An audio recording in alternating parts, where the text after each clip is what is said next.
చేసే దుర్బుద్ధిని చేసే దుశ్చర్యను ఆపండి అని మరొకసారి హెచ్చరిస్తూ చెప్తా ఉన్నాం. శిశుపాలుని పాపాలు పండినట్టుగా వేగంగా జరుగుతూ ఉన్నాయి. తన పాపాలు పండడం అన్నది కూడా తను మర్చిపోద్దని సందర్భంగా మరొకసారి ఈరోజు ఇక్కడ హాస్పిటల్లో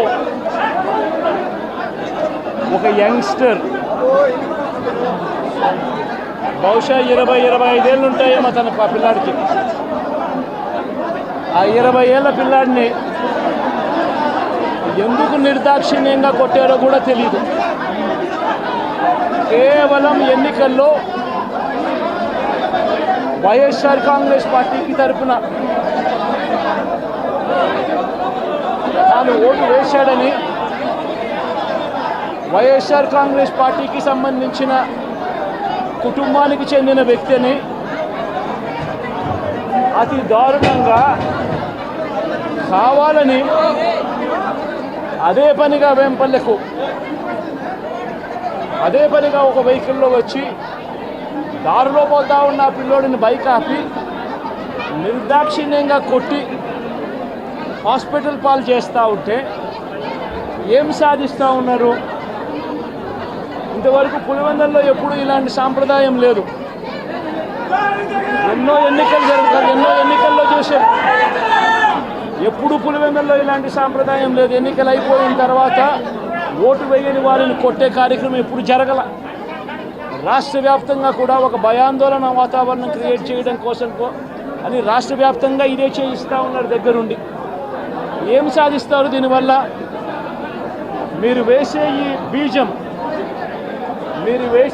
బీజం చేసే ఈ చెడు సాంప్రదాయం రేపొద్దున మళ్ళీ తెలుగుదేశం పార్టీ కార్యకర్తలకి చుట్టుకుంటుంది. చంద్రబాబు నాయుడు అనుకుంటా ఉన్నాడు తానేదో ఈ మాదిరిగా చేసి భయాందోళన క్రియేట్ చేసి వైఎస్ఆర్ కాంగ్రెస్ పార్టీకి ఓటు వేసిన వారిని కొట్టడం వల్ల ఒక తెలియని ఆనందం తనలో ఏదో పొందాలని చెప్పి అనుకుంటా ఉన్నాడు. రాష్ట్ర వ్యాప్తంగా ఒక భయాన్ని క్రియేట్ చేయాలని ప్రయత్నం చేస్తూ ఉన్నాడు. కానీ నేను చంద్రబాబు నాయుడు గారికి మరొక్కసారి కూడా చెప్తా ఉన్నా, ఒక చెడు సాంప్రదాయానికి నాంది పలుకుతూ ఉన్నారు. దయచేసి ఆపండి. ఆపకపోతే మాత్రం ఎల్లకాలం మీరే అధికారంలో ఉండరు. అధికారం మారిన రోజున ప్రజలు చంద్రబాబు నాయుడు గారు చేస్తూ ఉన్న ఈ అన్యాయాలను చూసి శిశుపాలుని పాపాలు పండినట్టుగా పాపాలు చాలా వేగంగా పండుతూ ఉన్నాయి.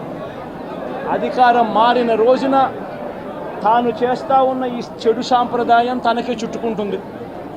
ఈరోజు దెబ్బలు తగిలినా దెబ్బలు తిన్నా ప్రతి ఒక్కరూ కూడా రేపొద్దున ఇదే మళ్ళీ అటువైపున చేసేదానికి మీరంతటి మీరే బీజం వేస్తూ ఉన్నారు. ఇది సరైన పద్ధతి కాదు. నాయకులుగా ఉన్న మనలాంటి వాళ్ళం ఇలాంటివి ప్రోత్సహించాల్సిన పని ఎప్పుడు రాకూడదు, జరగకూడదు. దయచేసి చంద్రబాబు నాయుడు గారికి ఇప్పటికైనా చెప్తా ఉన్నా, చంద్రబాబు నాయుడు గారిని హెచ్చరిస్తూ ఉన్నాను, మరొకసారి మళ్ళీ హెచ్చరిస్తూ ఉన్నాను. ఇది కరెక్ట్ సాంప్రదాయం కాదు. దయచేసి దీన్ని ఆపమని చెప్పి నిజంగానే ఒకసారి మీరు కూడా వెళ్ళి ఒకసారి చూడండి. ఒకసారి ఏం పాపం చేశాడని ఆ పిల్లోని ఎందుకు కొట్టారు, ఏం పాపం చేశాడని కొట్టారు. ఒకసారి హాస్పిటల్లో కూడా ఒకసారి చూడండి. ఒకసారి 90 మంది పిల్లలు ఇక్కడ జాయిన్ అయ్యారు. మధ్యాహ్న భోజనం పథకం సరిగ్గా జరగడం లేదు. పిల్లలకు కనీసం బ్యాగుల సప్లై కూడా సరిగ్గా జరగడం లేదు. ఇచ్చేటోడు ఎవడు ఇవ్వడం లేదు సరిగ్గా ఏది వ్యవస్థ అనేది ఏది సరిగ్గా జరగడం లేదు. వ్యవస్థను గాడిలో పెట్టండి. మీరు ప్రజలు మిమ్మల్ని ఏదైతే ఓటు వేశారో ఒక కారణం చేత మీరు ప్రజలు 10% మంది ఓట్లు, మాకు రావాల్సిన 10% మంది ఓట్లు మీకు వైపు డ్రిఫ్ట్ అయ్యాయి అని అంటే కేవలం మీరు చేసిన మోసపూరిత వాగ్దానాల వల్ల డ్రిఫ్ట్ అయ్యాయి. ప్రజలు మీ దగ్గర నుంచి ఎక్స్పెక్ట్ చేస్తూ ఉన్నారు. రైతులు అల్లాడిపోతూ ఉన్నారు, రైతు భరోసా అందక. పిల్లలు అల్లాడిపోతూ ఉన్నారు, పిల్లలు బడులు స్టార్ట్ అయ్యాయి కానీ తల్లులకు అమ్మఒడి కార్యక్రమం ద్వారా వస్తూ ఉన్నది రావడం లేదు. తల్లులు ఎదురుగా ఆశగా ఎదురు చూస్తూ ఉన్నారు. వాళ్ళని చూసుకోండి. అక్క చెల్లెమ్మలకు ఇస్తామన్నారు నెల 1500 రూపాయలు, అది ఇచ్చే కార్యక్రమం చూసుకోండి. ఇంటింటికి ఉద్యోగం అన్నారు, ఉద్యోగం ఇవ్వకపోతే 3000 రూపాయలు ప్రతి ఇంటికి నిరుద్యోగ భృతి అన్నారు. ఆ పిల్లలందరూ ఎదురు చూస్తూ ఉన్నారు. మీరు ఎప్పుడెప్పుడు ఇస్తారు 3,000 రూపాయలు నిరుద్యోగ భృతి అని అది చూసుకోండి.